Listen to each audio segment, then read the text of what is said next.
여러분, 하나님께서 이 사사시대에 그들을 심판하시고 재앙을 내리셨던 방법은 크게 두 가지입니다. 첫째는 그들과 함께 공존했던 블레셋, 미디안, 암몬과 같은 가나안 족속들을 그들을 통해서 이스라엘 백성을 괴롭게 하신 방법이 있었습니다. 둘째는 그들이 사는 땅에 큰 흉년이 들게 하셨습니다. 이것은 사실 하나님께서 인류의 역사 가운데에서 우리를 심판하실 때 주로 사용하신 방법 중에 하나입니다. 하나님께서 수년간 비를 내리시지 않는 거예요. 그 땅에 흉년이 들게 합니다. 그래서 결국은 그들의 괴로움이 더해지면 하나님을 찾게 되는 것입니다. 첫째는 이방 족속을 통해서 침략을 하게 하시고 고통을 주시고, 둘째는 하나님께서 가뭄과 흉년을 주셔서 그들이 먹고 살기 힘들게 하시는 거예요. 그렇게 되면 결국은 누구를 찾게 되는 것입니까? 하나님을 찾는 것입니다. 결국 이 모든 것은 하나님을 잊고 떠나버린 세대, 세상의 쾌락과 죄악 가운데 우상 숭배하던 그 세대들, 이스라엘 백성이든 지금의 우리의 모습이든 하나님을 다시 찾고 돌아오게 하시려는 하나님의 열심 때문입니다. 하나님의 열심이 그들에게 고통을 주어서 하나님을 찾고 돌아오게 하시는 것입니다. 하나님의 열심이 있기 때문에 그렇다는 것입니다. 우리가 읽은 본문 룻기서 1장도 같은 배경에서 하나님 말씀을 기록하고 있습니다. 룻기서 1장 1절에서 이렇게 말씀하고 있습니다. 사사들이 치리하던 때에 그 땅에 흉년이 드니라. 룻기서의 역사적 배경은 바로 사사시대입니다. 그런데 이 사사시대에 젖과 꿀이 흘러야 될 가나안 땅에 전대미문의 큰 흉년이 찾아왔습니다. 크나큰 기나긴 흉년이 들었습니다. 이것이 그들의 땅에 내리셨던 하나님의 심판과 재앙이라 할 수 있습니다. 그리고 그 흉년 가운데 있었던 한 가정, 한 가문의 이야기를 룻기서에서는 소개하고 있는 것입니다. 바로 엘리멜렉이라는 한 가정의 이야기입니다. 시작은 엘리멜렉의 가정의 이야기로 시작되지만 사실 그의 며느리였던 모압 여인 룻에 관한 이야기로 마무리하게 되죠. 룻이 누굽니까? 우리가 잘 아는 다윗의 증조 할머니입니다. 증조 할머니. 그리고 예수님이 이 족보, 이 계보를 통해서 이 세상에 오셨다는 거 우리는 잘 알고 있습니다. 이 가족이 살았던 유다 베들레헴에 큰 흉년이 들게 되자 엘리멜렉은 아내와 두 아들을 데리고서 모압이란 땅으로 이민을 떠났습니다. 본문 1절, 2절 말씀을 다시 한번 읽겠습니다. 사사들이 치리하던 때 그 땅에 흉년이 드니라. 유다 베들레헴의 한 사람이 그의 아내와 두 아들을 데리고 모압 지방에 가서 거류하였는데 그 사람의 이름은 엘리멜렉이요 그의 아내의 이름은 나오미요 그의 두 아들의 이름은 말론과 기론이니 유다 베들레헴 예브랏 사람들이더라. 그들이 모압 지방에 들어가서 거기 살더니. 그런데요, 이 흉년을 피해서 유대 땅 베들레헴에 임했던 이 크나큰 흉년을 피해서 더 나은 삶을 위해서 모압 땅으로 이민을 떠났습니다. 그렇지만 결국 그곳에서 그 가정은 풍지박살이 나고 말았습니다. 그 말씀이 이 본문 3절에서 5절까지에서 기록하고 있습니다. 다시 한번 말씀을 읽어드리겠습니다. 나오미의 남편 엘리멜렉이 죽고 나오미와 그의 두 아들이 남았으며 그들은 모압 여자 중에서 그들의 아내를 맞이하였는데 하나의 이름은 오르바요 하나의 이름은 룻이더라. 그들이 거기에 거주한 지 10년쯤에 말론과 기론 두 사람이 다 죽고 그 여인은 두 아들과 남편의 뒤에 남았더라. 그 여인 나오미는 그 남편과 그 두 아들의 뒤에 남았다는 거예요. 너무 쓸쓸한 이야기잖아요. 더 나은 삶을 위해서, 더 좋은 형편을 위해서, 더 안정된 삶을 위해서 이주를 갔는데 그 간 곳에서 너무 쓸쓸한 이야기로 끝나고 마는 거예요. 자, 창대하게 시작한 것 같은데 초라하고 씁쓸하고 비참하게 끝나고 말았습니다. 이민 간 지 몇 년이 못 되어서 엘리멜렉이라는 남편은 죽고 말았습니다. 그 뒤따라서 두 아들마저 세상을 떠났습니다. 그나마 갖고 떠났던 재산마저 다 탕진하고 말았습니다. 지금도 이민 생활이 어렵다고들 이야기하지 않습니까? 그런데 그 당시 내가 살던 곳을 떠나서 다른 이방 지역으로 가서 산다는 것은 상당히 위험스럽고 굉장히 힘든 어려운 삶을 의미하는 것입니다. 그럼에도 불구하고 그들이 살았던 베들레헴이 흉년이 찾아오니까 좀 더 나은, 좀 더 편안한, 안정된 삶을 위해서 그 어려운 이민을 택했던 것이죠. 그럼 더 나아져야 되잖아요. 형편이 더 좋아져야 되잖아요. 그런데요, 비참하고 초라하고 쓸쓸하게 끝나고 만 것입니다. 어쩌면 잠시 동안 흉년이 끝나면 다시 돌아갈 것을 기약하며 이민을 갔을 것인데 결국 모압에서 모든 것을 다 잃어버렸어요. 남편도 두 아들도 재산도 다 잃어버렸습니다. 그러다가 나오미는 귀향을 결심합니다. 루시라는 며느리와 함께 베들레헴으로 다시 돌아오게 됩니다. 이처럼 사사시대에 엘리멜렉이라는 한 가정사의 아픔을 통해서 수망 없는 고통의 날들을 보내던 나옵이라는 한 여인을 통해서 더 나아가 루시라는 한 이방 여인을 통해서 하나님께서 그 가정 가운데 어떻게 하나님의 구속사가 이루어져 가는지를 우리에게 말씀하고 있는 것이 바로 룻기서라 할 수 있는 것입니다. 사사기는 사사들을 통해서 이스라엘을 어떻게 심판하시고 어떻게 구원하셨는지를 볼 수 있다면 룻기서를 통해서는 하나님께서 한 믿음의 가정을 어떻게 돌아보셨는지, 어떻게 그들에게 복을 주시고 은혜를 주셨는지 하나님의 구속사를 담고 있는 내용이라 할 수 있습니다. 이렇게 엘리멜렉이라는 한 믿음의 가정이 처참히 무너지고 아픔을 겪고 상황이 더 나빠지게 된 데에는 분명한 이유가 있습니다. 점점 상황이 더 좋아지고 형편이 펴져야 되는데 점점 더 상황이 나빠진 데에는 분명한 이유가 한 가지가 있습니다. 그것은 하나님의 약속의 땅을 떠나서 이방인의 땅으로 갔기 때문에 그렇습니다. 이렇게 말씀드리면 하나님의 약속의 땅을 떠났다는 거예요. 이방인의 땅으로 도망을 갔다는 것입니다. 달리 말하면 하나님의 자녀가 믿음에서 떠나서 더 나은 삶을 위해서 죄악된 세상으로 나아갔음을 의미하는 것입니다. 하나님 없이 내 힘으로 내가 가진 것으로 더 잘 살아보겠다고, 더 나은 삶을 살아보겠다고, 더 상황과 형편을 좋게 해보겠다고 몸부림쳤지만 결국에는 하나님을 떠난 한 인생, 한 가정이 어떻게 되는지를 하나님은 룻기서를 통해서 우리에게 잘 말씀하고 계시는 것입니다. 엘리멜렉은 베들레헴이 흉년이 들자 모압으로 바로 이주를 떠났습니다. 본문 1절에서 거류하였는데라는 표현이 있습니다. 거류. 이게 무슨 표현이냐면 원어적인 의미에서 아주 그곳에 살기 위해서 이사를 간 게 아니라 잠시 여행을 하듯이 흉년이 끝나면 다시 돌아오기 위해서 이민을 떠났던 것입니다. 모압 땅은 살기 위해서, 아주 살기 위해서 이사 간 곳이 아니에요. 잠시 여행을 떠나듯이 머물고 있다가 흉년이 끝나면 다시 돌아올 계획을 가지고 모압 땅으로 잠시 이민을 떠났던 것입니다. 그런데 세상에 어디 내 마음대로, 자기 마음대로 되는 거 봤습니까? 아무리 기가 막히게 계획을 세우고 나름대로 방법을 세우고 아무리 그렇게 노력을 해봐도 세상에서 내 마음대로 내 뜻대로 내 계획대로 되는 일 거의 없습니다. 잘 되신 일 있습니까? 우연찮게 잘 될 수도 있죠. 기가 막히게 잘 될 수도 있습니다.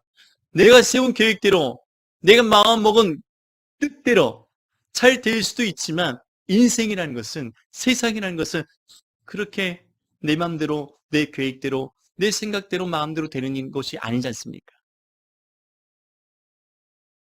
잠시면 될 줄 알았던 흉년이 길어졌어요. 짧게 끝날 줄 알았는데 흉년의 기간이 길어졌습니다. 그리고 처음 세웠던 계획이 무산이 되어가는 것입니다.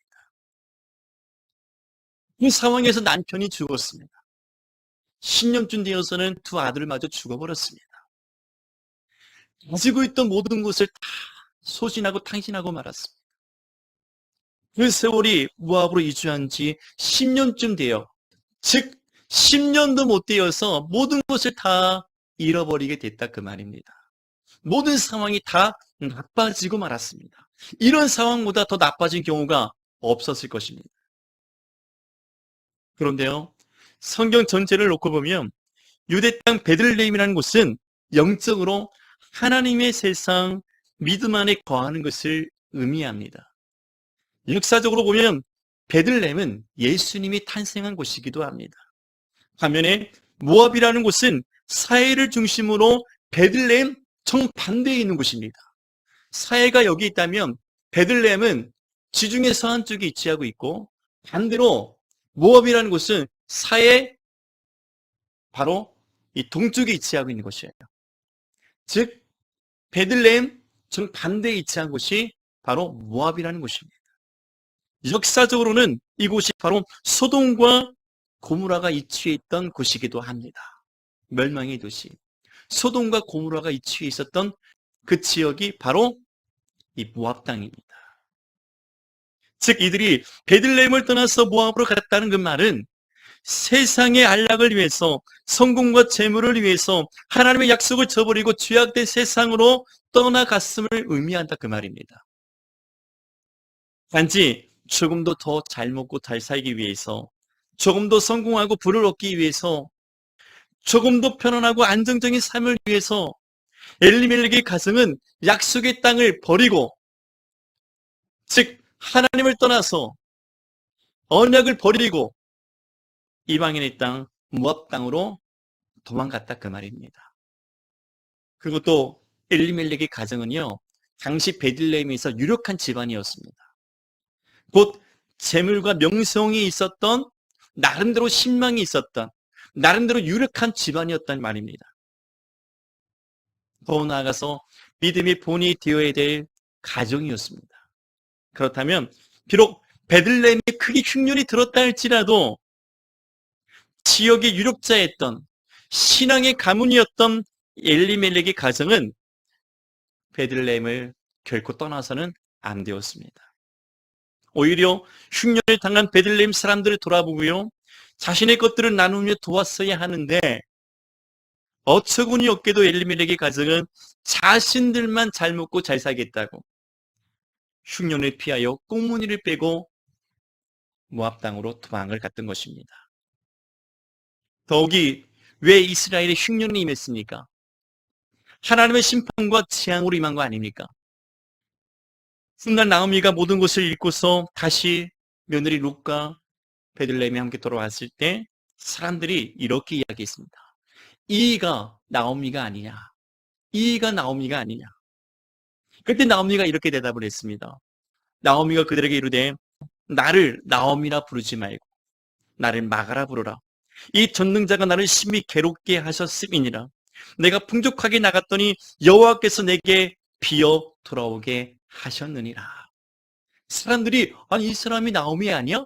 어쩌다 이렇게 됐지?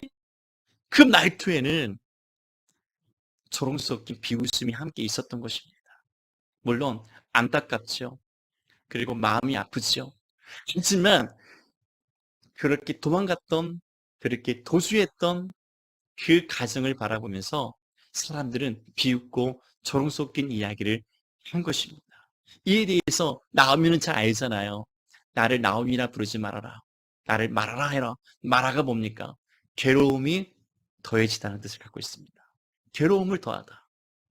여러분, 엘리멜렉의 가정은 어떻게 되었습니까? 한마디로 그의 가정은 몰락하고 말았습니다. 모든 것이 좋아질 거라 예상하고 떠났지만 이전보다 상황이 더 나빠지고 말았습니다. 이보다 더 나빠질 수가 없는 거잖아요. 남편마저, 두 아들마저 한 가정이 몰락했습니다. 가지고 있던 재산도 다 잃어버렸습니다.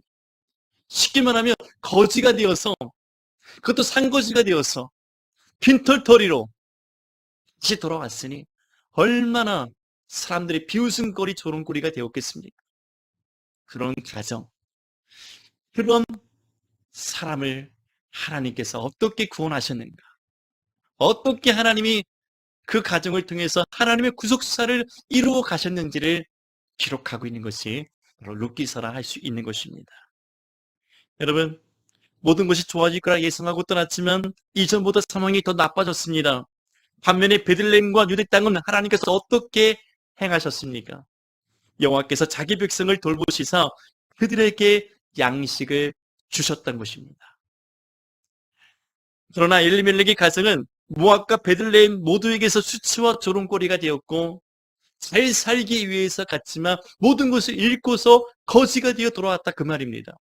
그러나 하나님께서는 베들레헴과 유대 땅에 하나님 자기 백성을 돌아보심으로 그들에게 양식을 주셨다는 말씀을 통해서 비록 힘들고 어렵지만 흉년을 이겨내고 하나님의 약속의 땅을 떠나지 않고 하나님을 떠나지 않고 믿음을 지켰던 하나님의 백성들을 향해서는 하나님께서 결국은 다시 회복시키는 은혜가 있음을 믿습니다.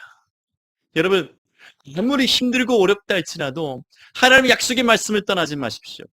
믿음의 자리를 떠나지 마세요. 예배의 자리를 벗어나지 마십시오. 아무리 더 잘 먹고 잘 살기 위해서, 성공하기 위해서, 꿈을 이루기 위해서 여러분들이 나름대로 방법을, 계획을 가지고 여러분 하나님을 떠나서 살아보고자 할지라도 그 인생은, 그 가정은 결국은 몰락하는 것입니다.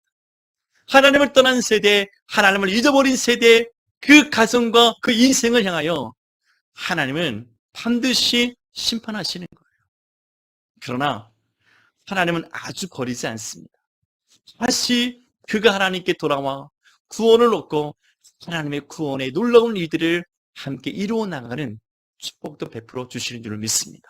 그러나 할 수 있다면 아니요, 그렇게 해야 합니다.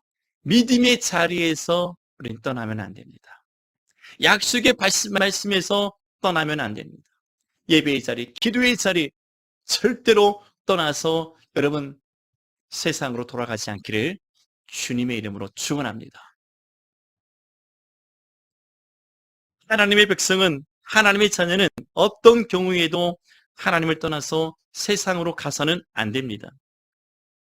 어정쩡하게 하나님을 섬기는 척하면서 세상을 더 의지하는 양다리 걸치는 행위를 우리는 멈춰야 합니다. 양다리를 거치면요 반드시 찢어집니다. 그렇지 않습니까? 양다리를 거치면 반드시 찢어지는 거예요. 조금 더 잘 먹고 잘 살기 위해서, 조금 더 성공하고 안정된 삶을 위해서, 조금 더 보장된 직장을 위해서, 조금 더 화려하고 멋진 삶을 위해서, 조금 더 여유롭고 문화적인 삶을 위해서, 조금 더 많은 쾌락과 즐거움을 위해서 기꺼이 예배의 자리를 양보하는 일이 없길 바랍니다. 말씀과 믿음의 자리를 떠나지 않길 바랍니다. 그 길은 생명의 길이 아닌 멸망의 길일 뿐입니다. 성공의 길이 아닌 좌절의 길이 될 것입니다. 우리는 좀 더 안락한 삶을 위해서 죄악된 세상으로 향했던 이 엘리멜렉의 가정을 통해서 하나님이 주시는 가슴 뜨거운 메시지를 받으셔야 됩니다. 아무리 어렵고 힘들어도 내 인생에, 내 가정에 흉년이 될지라도 절대로 하나님을 떠나지 않겠다. 나름대로 엘리멜렉도 그런 계획이 있지 않았겠습니까? 내가 비록 베들레헴을 떠나서 모압 땅으로 갈지라도 내가 하나님을 떠나는 거 아니야. 내가 하나님 약속을 버린 게 아니야. 내가 하나님을 섬기지 않겠다는 게 아니야. 내가 하나님을 예배하지 않겠다는 게 아니야. 거기 가서도 나는 하나님을 예배할 것이고 기도할 것이고 믿음을 지킬 거야. 그런 나름대로 믿음의 결단을 하고 갔지만 결국에 어떻게 되었습니까? 양다리 거친 결과 찢어졌습니다. 가정이 몰락했습니다. 다 잃어버렸습니다. 그런 가정을 향해서, 그런 인생을 향해서 하나님은 다시 구원하시는 놀라운 은혜를 베풀어 주신 것입니다. 여러분, 우리의 삶이 과거 이전보다 더 나빠졌습니까? 만약 그렇다면 그 이유들 중에 하나는 분명히 하나님이 내게 원하시는 자리보다 내가 원하는, 내가 바라는 세상의 자리에 더 가깝게 있다는 것을 기억하시기 바랍니다. 하나님께서 내게 원하시는 자리보다도 내가 원하고 바라는 세상의 자리에 더 가깝게 내가 있는 거예요. 지금 내가 있어야 될 예배의 자리, 말씀과 기도의 자리, 감당해야 될 사명의 자리보다도 내가 바라고 원하는 세상의 자리에 내가 가깝게 더 있다는 것입니다. 혹시 인생의 흉년을 만났습니까? 그렇다면 여러분이 계셔야 될 믿음의 자리에서 절대 떠나지 마십시오. 인생의 흉년을 부여잡고 하나님의 발등상 앞에 엎드려 경배하십시오. 기도하십시오. 울며 기도하는 것이 사는 길입니다. 하나님의 발등상 앞에 엎드려서 하나님을 예배하고 기도하는 것이 살 길이지, 살아보겠다고 세상을 향해서 떠나는 것이, 도망가는 것이, 그것이 진정 우리에게 살 길이 아니요 멸망의 길임을, 몰락의 길인 것을 우리가 빨리 깨달아야 되는 줄 믿습니다. 다윗은 시편 132편 7절에서 다음과 같이 고백을 했습니다.